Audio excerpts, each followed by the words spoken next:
Le secrétaire général de l'Organisation des États américains, OEA, José Miguel Insulza, a participé ce matin à New York à la réunion du groupe partenaire d'Haïti, en présence du Premier ministre Laurent Lamotte, du représentant spécial du secrétaire d'État des États-Unis, Tom Shannon, du secrétaire général adjoint de la CARICOM, Colin Granderson, du sous-secrétaire général du Brésil pour l'Amérique du Sud, l'Amérique centrale et la Caraïbe, Antonio Simoes, ainsi que le secrétaire général adjoint de l'OEA, Albert Ramdine. Organisée par le président d'Haïti, Michel Martelly, la réunion était centralisée sur l'actualité politique, économique et sociale du pays et de la Caraïbe. Ce matin, nous sommes avec les partenaires, et tous les partenaires, ensemble de pays qui aident Haïti. Et donc, c'est une occasion pour que le président de la République, le Premier ministre et le ministre des Finances, capable de faire des exposés sur l'avancée côté Haïti pour aller. Et c'est une opportunité pour les Chita, pour que de 2010 à 2014, nous montrions que l'inflation a baissé, que l'investissement direct étranger a augmenté, que l'exportation a augmenté, la reconstruction a commencé, la sécurité a amélioré. Effectif policier a augmenté de 32%. C'était une autre occasion pour nous réaffirmer tout projet de développement touristique qu'a fait à travers le pays et pour m'inviter différents partenaires à arrêter engagés. C'était une autre occasion pour nous rappeler les partenaires de gouvernance, de processus de gouvernance qu'a fait dans le pays et pour nous expliquer tout les situations de l'élection. Côté que nous avons des groupes 6 sénateurs pour que nous fassions ça capable, pour suspendre le pays en chance, pour donner Haïti une chance pour aller vers les élections en fin d'année. Et ensuite, je dire tout que nous-mêmes, nous expliquer le processus Elrencho, nous expliquer le processus de tout pour parler qu'a fait pour que nous soyons capables d'arriver à les élections le plus vite que possible, dans fin d'année si possible. Et que si toute bagarre échoué, à l'impossible il l'est tenu, et que le 12, le président de la République a gagné pour prendre responsabilité pour mener le pays avec des élections le plus vite que possible et dans le premier trimestre 2015. Donc c'est une opportunité pour que nous réitérer à la communauté internationale l'engagement que nous gagnons pour que le progrès a continué. Et nous sommes contents de constater que nous avons un support unanime de pays de la communauté internationale qui supportent Haïti, qui continuent à supporter Haïti, qui continuent à accompagner Haïti dans un processus très difficile. Côté NAPC fait plus avec moins. Côté que NAPC fait beaucoup avec très peu de moyens. Et c'est pour ça que nous encourageons tout. Et bien tout le pays ça pour que vous soyez engagés et que la communauté pour mettre là pour engager pour continuer. Donc, demandez-nous qu'il faut que nous améliorions la coordination en Haïti avec différents acteurs, ce que nous prenons note de ça, et nous voulons renforcer les mécanismes de coordination qui se CAED là, pour que nous ayons plus de rencontres avec eux, pour que nous expliquions plus côté nous voulons aller, stratégie, priorité, gouvernement pour faire le pays avancer. Mais indépendamment de tout ça, c'est une excellente rencontre que nous sommes très encouragés de solidarité, de support international là, que Haïti gagne toujours et reconnaissance que le pays a fait un pile progrès pour avancer devant. Donc, et pour ça, je remercie le président. C'est une opportunité pour le ministre et ministre des Finances, même lui parler de l'avancée macroéconomique que le pays a fait et tout pour parler de défis et comment et ça va le faire pour nous régler la question de défis dans le pays à avancement et à progrès économique du pays d'Haïti. Le Premier ministre Lamotte, actuellement à New York, a rencontré hier mercredi le prix Nobel de la paix 2006, Muhammad Yunus, qui entend contribuer au reboisement du pays à travers un projet d'agroforesterie qu'il compte implanter dans plusieurs régions d'Haïti. Lors d'une conférence de presse qui s'est tenue ce jeudi, l'ambassade des États-Unis à Port-au-Prince a fait savoir qu'à partir du 11 octobre prochain, un nouveau système de prise de rendez-vous, de paiement et de livraison pour toutes les demandes de visa sera mis en place.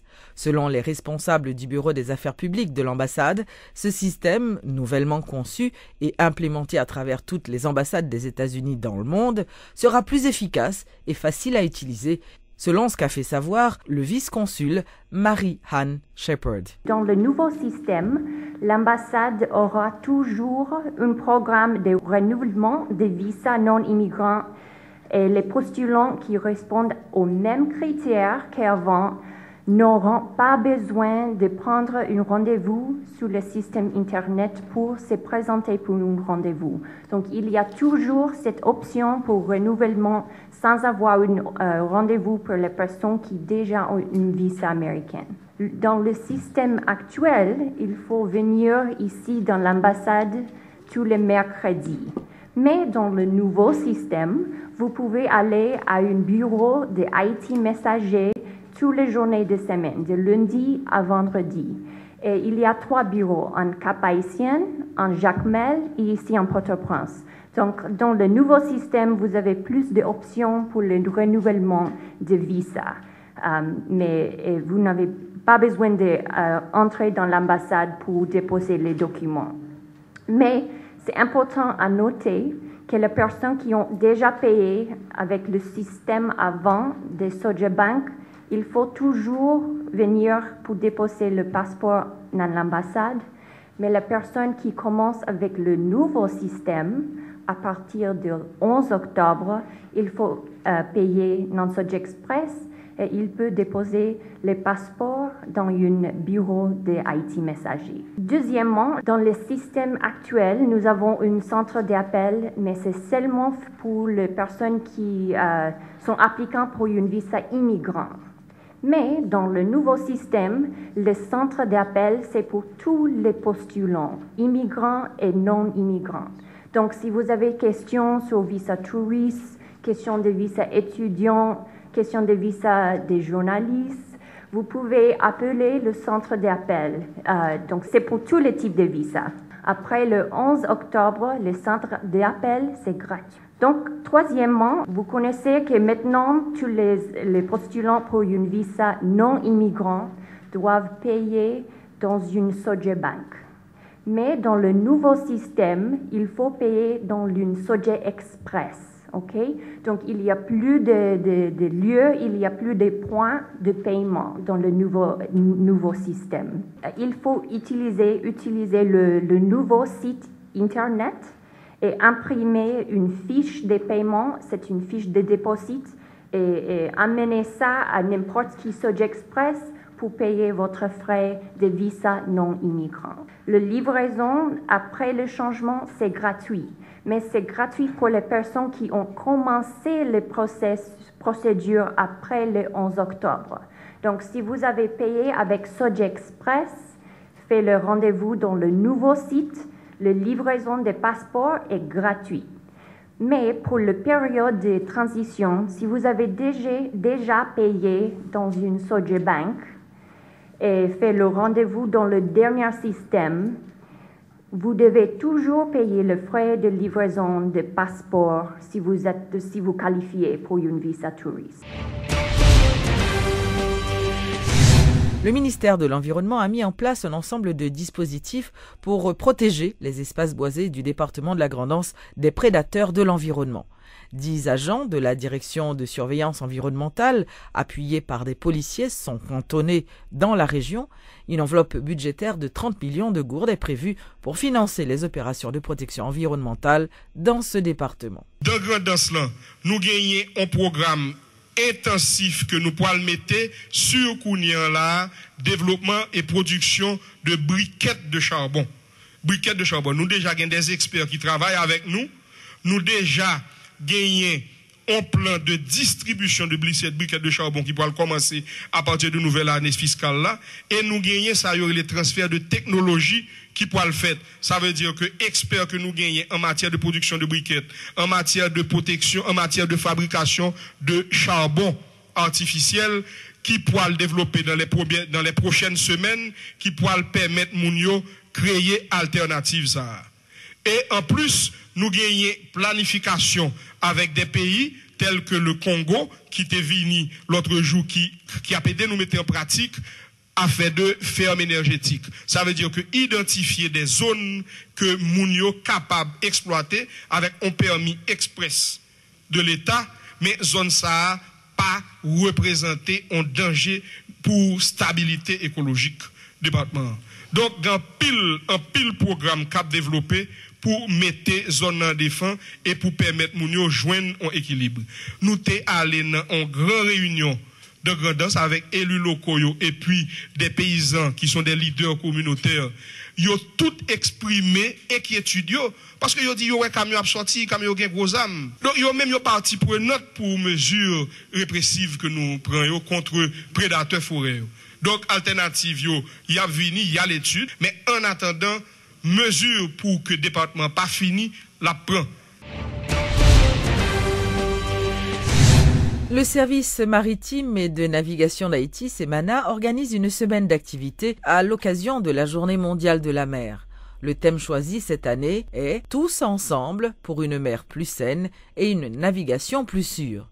Depuis mardi, des causeries sur des sujets relatifs aux océans et à la navigation ont été organisées quotidiennement et dans les jours qui viennent, une visite des ports suivie de la distribution de gilets de sauvetage à des capitaines de navires auront lieu. Des festivités sont prévues dimanche prochain dans la ville de l'Arcahaie où seront organisées plusieurs activités culturelles. Selon ce qu'a fait savoir le directeur général du SEMANA, Éric Prévost Jr. Dimanche, c'est la journée mondiale de la mer que nous allons célébrer à la plage publique. Il faut dire, nous avons déjà lancé un concours de chanter la mer. Nous remarquons dans le répertoire de la musique haïtienne, nous gagnons un déficit en matière de musique sur la mer. Maintenant, à part de quelques rares musiques, tant que Bateau de New York All Stars, et quelques rares musiques de Ticone qui chantait Simbi, etc., quelques musiques de Vaudou qui parlaient de Agoué, qui parlaient de Simbi, nous pas vraiment grand pile musique. Maintenant, pour permettre à ce que nous un répertoire de musique sous la main, nous avons fait un concours de musique, côté nous gagnons une dizaine que nous censés sélectionner, retenus. Maintenant, qui a participé dans la finale a fait dans la plage publique là, côté que pour nous gagner trois premiers et un premier prix à 150 000 goudes, deuxième prix à 100 000 goudes, troisième prix à 75 000 goudes. A gagné un concours de voilier aussi. Et côté toute voilier qui répondent avec normes et techniques sur question de navigation et des capitaines qui ont gagné gilet et autres à participer dans le concours ça a gagné concours de natation, c'est dit et a gagné foire exposition marine exposition des objets marins et a gagné dans journée ça tout manger qu'a gagné c'est des fruits de mer mêlés avec l'autre bain mais quand même ces fruits de mer nous pas gagné viande qui de l'autre. Maintenant, c'est pour vous dire que c'est une journée aussi qui a permis de nous comprendre le potentiel de la mer. Aujourd'hui, il est important pour nous mettre la mer en exergue, pour faire la population comprendre la potentialité et question de la mer. La mer est une source de richesse. Et d'ailleurs, 80% de commerce de ça nous rentre en Haïti, d'exploitation, ils sont faits par la mer. Maintenant, il faut que nous comprenions ça et il est important pour nous faire une séance de sensibilisation d'éducation avec les jeunes.